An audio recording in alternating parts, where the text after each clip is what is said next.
Hello, my name is Haley, and the topic we're going to be reviewing today is specifically how latrunculin A affects polymerization in Tetrahymena.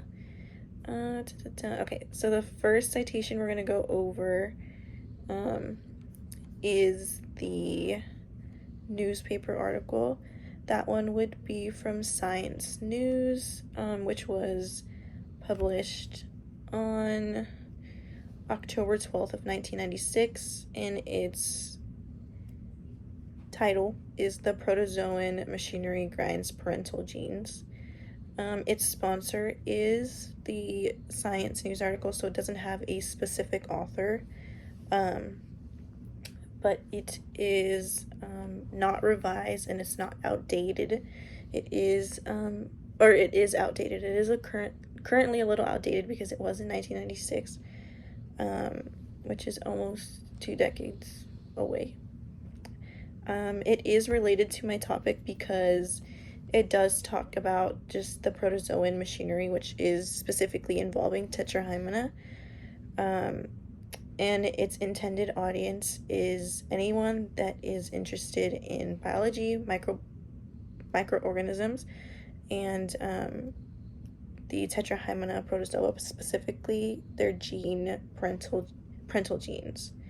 The informational level, I would say, would be anywhere from like a high school biology class to college.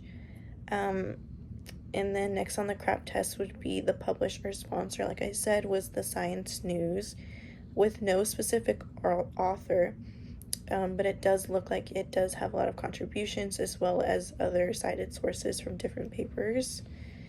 The website ends in .org, which is not too bad considering it doesn't end in .com, but it's also not too good because it doesn't end in .gov.edu or anything like that. So the evidence in the article is supported because it is cited by other research involving protozoa. It is a review article based on other findings. The tone of the article is unbiased and it's kind of just stating facts based on what they found through other research with no grammatical errors. The purpose of this article was to inform about gene expression, specifically the parental genes in the protozoa and the changed expressed genes of DNA. There are clear intentions. Like I said, it is expressing how Tetrahymena has changing gene machinery. And based on this article, I would say they are stating facts because it is reviewed, like before mentioned, and they're just stating other findings and research. So I would give this about an 8 on the CRAP test. Okay, the next citation would be the website, which is Endocytosis, with the title Endocytosis and Exocytosis Differences and Similarities. Okay, so first on the CRAP test would be the currency. So it is published and was published on April 28th, 2020, which is not too far away. So it's not updated or revised, but it is current and not out of date because it was only 4 years ago. So this is, I would consider, current research because it's within about 10 years. Its relevance to the topic, I would say, is very high because it is just background information on my topic, which was how latrunculin A affects endocytosis and exocytosis of Tetrahymena. So I think understanding the processes of these biomechanical cell machinery. Let's see. So the intended audience would be anyone interested in the process of exo and endocytosis. It is kind of just basic level information. It's kind of just common knowledge amongst biology majors or anything like that, or anyone interested in biology. I would say it's about maybe like a high school biology kind of website, and kind of can be utilized in different manners for everyone. Its authority, so the author is Nicole Gleichman. She does have a degree in, organismal biology from Scripps College in California. So the website was published by a sponsor called Technology Networks, specifically immunology and microbiology emphasis.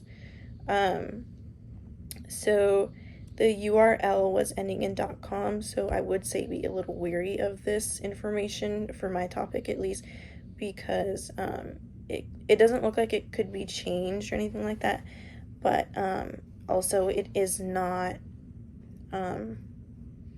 just fully trusted just because it's an article, or excuse me, a website, and it's just take precaution with the website. The information isn't really difficult to relay because, again, it is basic information. So I would kind of take some of the information and run with it, but take it with a grain of salt. Going on to the accuracy of the article, it is good. It does check out based on the information and my knowledge of the subjects. I would say it is pretty much textbook knowledge, so it does look accurate, but from my understanding, again, it's just take it with a grain of salt because it's nothing educational. It's more so kind of just relaying the information to a website.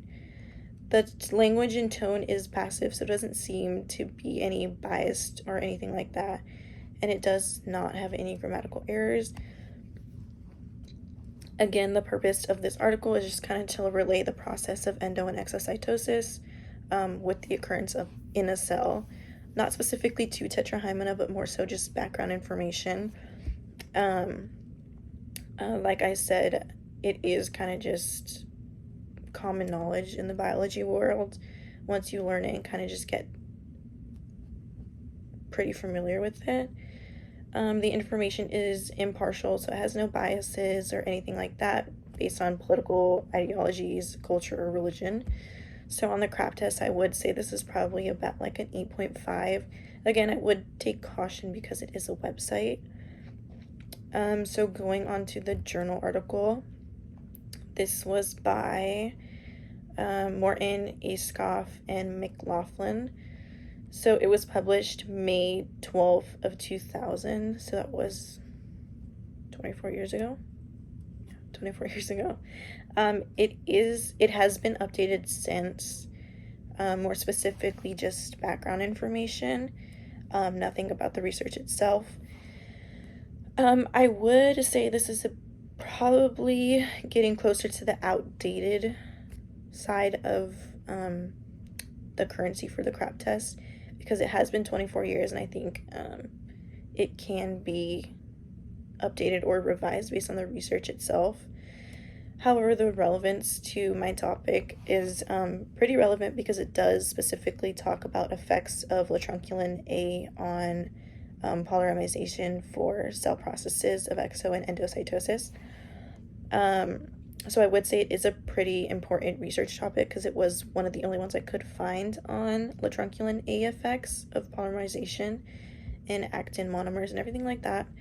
So I would say its intended audience, though, would be different from any of the other citations I talked about so far, because it would be more so specific to anyone looking at latrunculin A based research, whether that may be for organismal research or just Labotex in general. So the informational level would be anyone taking like a higher level biology course in college. Its authority, however, so Morton, Askoff, and McLaughlin, they are pretty popular and well known in the science world for writing specific journal articles and everything like that. So I would take this information to be very valued. Even though it is a little more on the outdated side, they are pretty trusted in their research. And again, it is one of the only specific research with latrunculin A and its effects. So its accuracy, I would say, is pretty good. The tone does not sound biased because it is kind of just relaying the information of the research and what they found with little to no grammatical errors. The purpose, again, is just to relay what they found based on the research using latrunculin A on organisms and how it affects polymerization based on the treated organisms. So I would say that in light of that fact, it does impact my topic because it does help support anything that I was looking at for latrunculin A. It is impartial based on its biases because of this, because it does not push any scientific ideologies, political, religion, or cultural. It just states research, their purpose, and what latrunculin A does. So on my craft test, this would be pretty high. It would be a 9. Just with all the information it provides, it's unbiased, and how it is pretty well written and everything like that. And the last citation would be a book. So this book was published by Academic Press, and it was published in 1972. Its relevance to my topic is to provide more background information on what tetrahymena are, as well as what living conditions they live in, other possible research that can be done with them, any type of more cell physiology for tetrahymena. So it would be pretty relevant to my topic because I was working with tetrahymena and how latrunculin affected their cell processes. So just getting more information on how their regular cell processes work, it did help. The intended audience, I would say, would be any biologist or anything like that, anyone interested in doing lab research on tetrahymena. Its authority, so David Prescott was the author. He went through Academic Press to publish his book. So there was no sponsor for this book. If you do count Academic Press, they would be the publishers.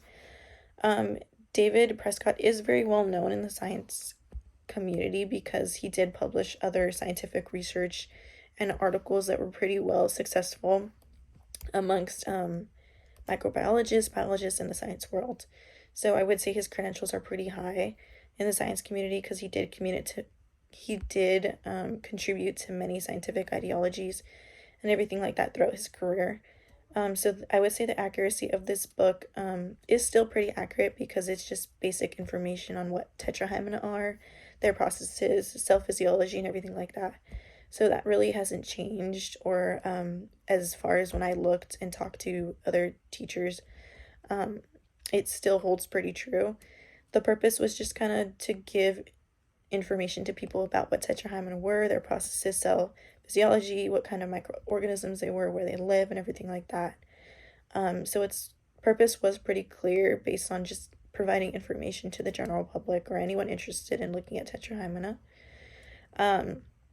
I would say it's an unbiased source as well because it does not push like any type of ideologies, because it's kind of just relaying the information of what tetrahymena are. So I would say it's free of any outside biases. So I would give this more specifically a 10 on my crop test, given it is a little far from the date now because it was published in 1972. I would say this information kind of hasn't gotten to the outdated source because it's not really research, it's just information based on what the makeup of a tetrahymena is. So yeah, and that's my presentation.